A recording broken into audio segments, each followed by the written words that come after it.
Friday was a disappointing day for the ball club as Logan left early with a health scare after being perfect one time through the order. Casey Lawrence put up a clunker after that, even when the offense stayed on track. Welcome to the Dom Skiing Channel, your one-stop shop for the Mariners storylines on Seattle's minds. The Mariners fell 8-4 to the Marlins Friday night, unfortunately getting out-hit 277-269 in XBA, out-hit 10-7, but outscored 8-4 in a game that looked a lot further apart than it actually was, and where Casey Lawrence got absolutely clobbered. Logan Gilbert, like I said, perfect one time through the order, 3 strikeouts, 29 pitches. Then he came out and left the game promptly to start the 4th inning. Some people saw that in the broadcast was showing replays of him wincing after throwing pitches. I didn't really see it a ton. I thought, it was clearly something was wrong, but I'm not exactly sure what the tip-off was or how he knew or what exactly is going on. I don't think anybody knows what's exactly going on. There was some testing, some early looks done, and they said they don't think that it is structural damage, but it's definitely a sad day, if there is any arm injury that prevents Logan from going out and competing for the Cy Young again this season. It's a real shame. We'll only comment on that once we know what's going on. Until then, we're just going to pray for good health. That's all we can do.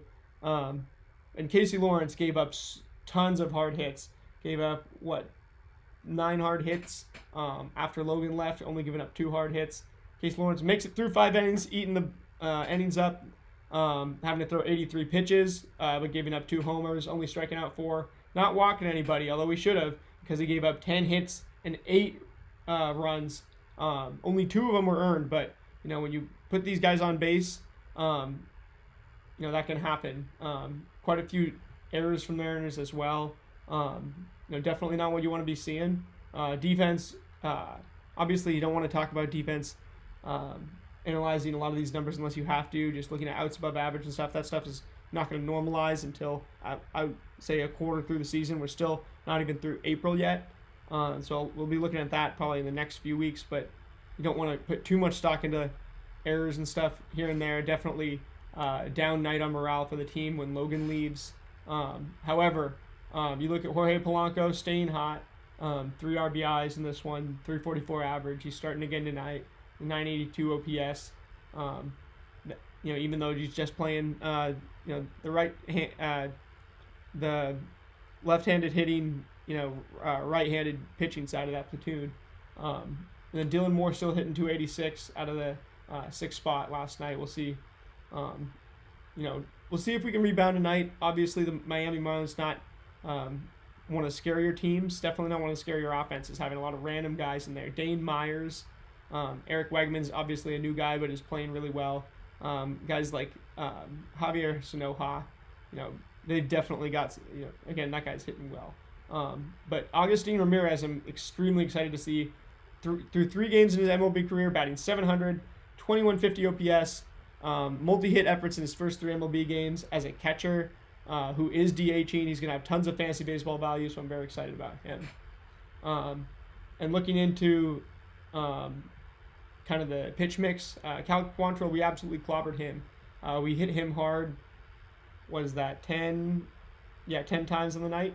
And looking at the pitches that we were clobbering, high exit average exit velocities in the 97s on the cutter and the splitter, and then the 93.9 on the 4-seamer. Cal Quantrill, classic pitcher who's going to get clobbered, has 6 pitches in his arsenal, got 12 whiffs on 78. That was enough to keep our lineup off balance, but I would prefer to not put too much stock into this one. After Logan leaves, that it's just a completely different ball game. He did get 7 whiffs on 29 pitches before leaving, 2 whiffs on the 4-seam, on 15 4-seam fastballs, 3 whiffs on 12 sliders, and 2 whiffs on just 2 curveballs thrown.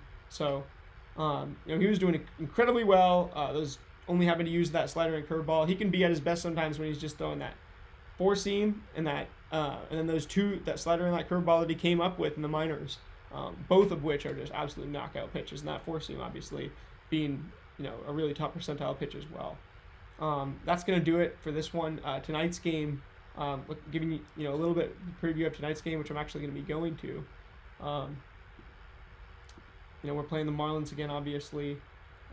Agustin Ramirez is the guy I'm excited to watch for them. We're going to,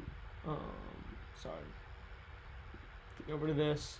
Had a long day with the draft and everything. Day 3, I love day 3 of the NFL draft. But Agustin Ramirez. They haven't announced their lineup yet. I would hope to see Ramirez in there for them. Just interesting test for us and for that kid.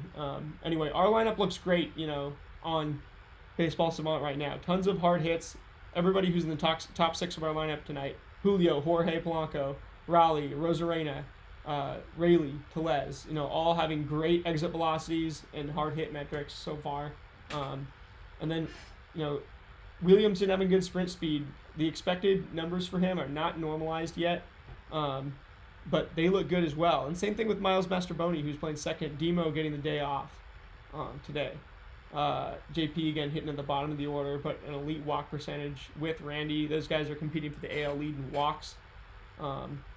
Julio, we're waiting for him to take off. He really hasn't. He's striking out a lot. He's just not getting great contact right now.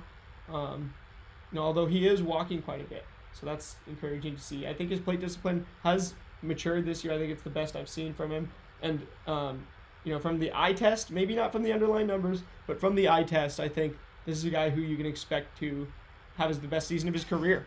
He just looks a lot more measured than he has in years past, and I love that spring approach of getting more live ABs.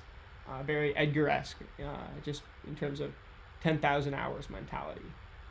Then looking at the pitching matchup, you got Connor Gillespie, who has high average exit velocity, high hard hit percentage against. He's a pretty cold pitcher so far this year. Doesn't walk a ton of guys, only 7.4% walk rate. It doesn't strike out a ton either, just under 20% strikeout rate. And Luis Castillo, it would be great to see him get back on track. And now with Logan's health up in the air, you can't bet on Emerson Hancock being just a depth piece and a trade asset for too much longer. I compared today on the phone with one of my friends. Having a starting pitching rotation go through 162 games unscathed is like going through a regular season in the NFL with your 5 offensive linemen not getting hurt. You're not going to keep that same 5 the whole year on the offensive line in the NFL or starting pitchers in the MLB. Too long and grueling of a season on each end. But for tonight's game, I'm going to predict that Polanco against Gillespie, is it not just an easy money, just playing with house money? His actual expected stats are so unbelievably good. Polanco just playing against righties. Dan really clearly is betting on the eye test here, and it's working out with the expected stats a lot more than a lot of Scott's analytical application stuff with these players was. I think the players are out of their own heads. I think they're playing free and loose, and I'm excited to see what they do tonight. That being said, that's going to do it for today's game preview. I'm going to go Jorge to hit a home run. I'm going to go 9-2 M's final score. And I'm going to say Luis Castillo. Man, I want to see that changeup do better. I'm not going to say he's going to strike that many guys out. I just don't think. I'm going to go 3 for some reason. That's just the number that's coming into my head. Anyway, 9-2, Jorge home run, 3 strikeouts, Luis Castillo. Put your comments and predictions down below. I still have some prizes to give away on this channel. If you get 1 right, I'll give you a magnetic schedule from opening day. If you get 2 right, I'll give you a shout out here on the channel. And if you get 3 right, I will give you Julio Rodriguez bat flip bobblehead from this year. That's a pretty exclusive thing that I think you can check how much that's going for on eBay. Probably like $50. Gonna be going for a lot more someday too. But anyway, that's gonna do it for today's video. I'll see you guys tomorrow. Go M's.